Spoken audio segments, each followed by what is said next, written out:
The Mock Turtle Story. "I am so glad to see you again, my dear," said the Duchess, linked her arm into Alice's, and they walked off Queen together. Alice was very glad to find her in such a pleasant temper, and thought to herself, maybe she was so angry because of the pepper. "Maybe I'll be a duchess one day," she said to herself. Not in a very hopeful tone though. "And I won't have any pepper in my kitchen at all. Soup does very well without it. Maybe it's always pepper that makes people hot-tempered." She went on, very much pleased with the idea. "And vinegar that makes them sour. And chamomile that makes them bitter. And sweets that make children sweet-tempered.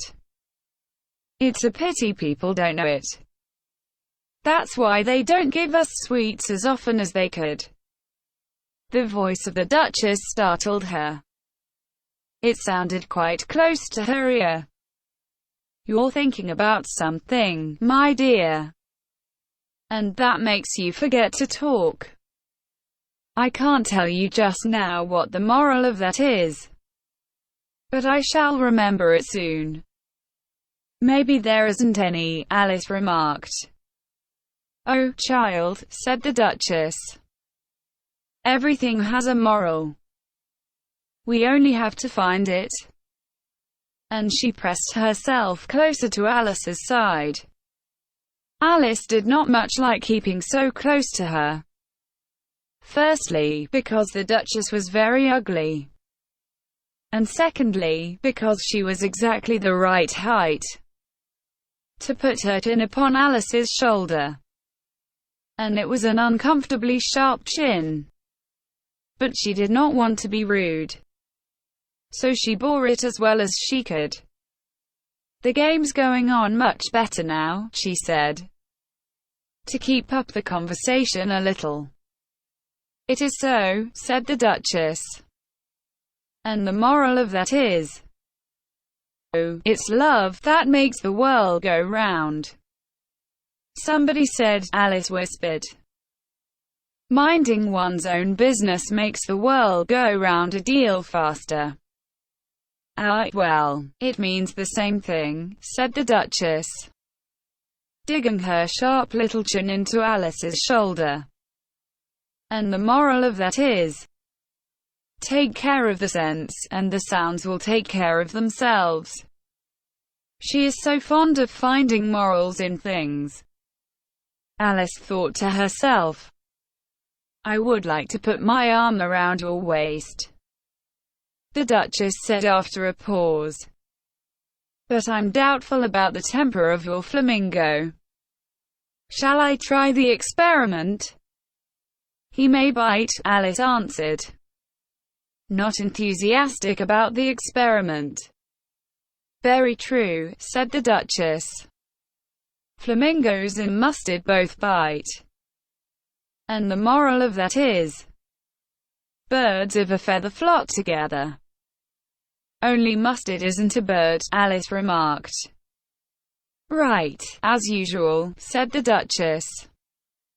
"It's a mineral, I think," said Alice. "Of course it is," said the Duchess, who seemed ready to agree to everything that Alice said. "There's a large mustard mine near here. And the moral of that is, the more there is of mine, the less there is of yours." "Oh, I know," exclaimed Alice, who wasn't listening. "It's a vegetable. It doesn't look like one, but it is." "I quite agree with you," said the Duchess. "And the moral of that is, please don't trouble yourself to find it," said Alice. "Oh, don't talk about trouble," said the Duchess. "I make you a present of all my sayings of the day." A cheap sort of present, thought Alice. I'm glad they don't give birthday presents like that. But she did not venture to say it out loud. Thinking again, the Duchess asked, digging her sharp little chin into Alice's shoulder. I have a right to think, said Alice sharply. Just about as much right, said the Duchess, as pigs have to fly, and the M. But here, to Alice's great surprise, the Duchess's voice faded away, even in the middle of her favorite word, moral, and her arm began to tremble.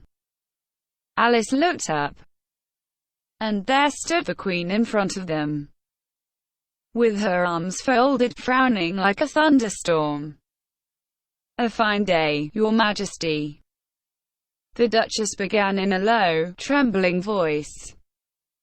I give you a warning, shouted the Queen, stamping on the ground as she spoke. Either you or your head must be off, and immediately. Make your choice. The Duchess immediately disappeared.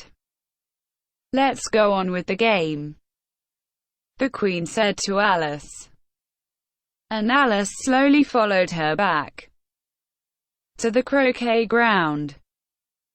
The other guests were resting in the shade, but the moment they saw the Queen, they hurried back to the game. All the time they were playing, the Queen kept quarreling with the other players, and shouting, off with his head, or off with her head. The soldiers took the unfortunate guests to prison. So by the end of half an hour or so there were no arches, and all the players, except the King, the Queen, and Alice, were in prison and under sentence of execution. Then the Queen stopped, and said to Alice, do you know the Mock Turtle's history? No, said Alice. I don't even know what a mock turtle is. It's the thing they make mock turtle soup from, said the Queen. I never saw one, or heard of one, said Alice. Come on, then, said the Queen, and he will tell you his history. As they walked off together, Alice heard the King say in a low voice, to the company generally, I pardon you, all of you. That's a good thing, she thought to herself.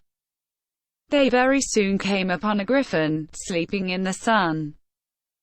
Get up, lazy creature, said the Queen, and take this young lady to see the Mock Turtle, and to hear his history. I must go back and see after some executions. And she walked off, leaving Alice alone with the griffin. The griffin sat up and rubbed its eyes. Then it watched the Queen till she was out of sight. Then it laughed. What fun, said the griffin. Half to itself, half to Alice. What is the fun, said Alice. She, of course, said the griffin. It's all her fancy, that. They never execute anybody, you know. Come on. Everybody says come on. Here, thought Alice, as she went slowly after it. Everybody gives me orders here. Soon they saw the Mock Turtle in the distance, sitting sad and lonely on a little rock. And, as they came nearer, Alice could hear him sighing. She pitied him deeply. What is his sorrow? She asked the griffin. And the griffin answered, very nearly in the same words as before. It's all his fancy, that. He has no sorrow, you know. Come on. So they went up to the Mock Turtle, who looked at him with large eyes full of tears, but said nothing. This young lady, said the griffin, wants to know your history.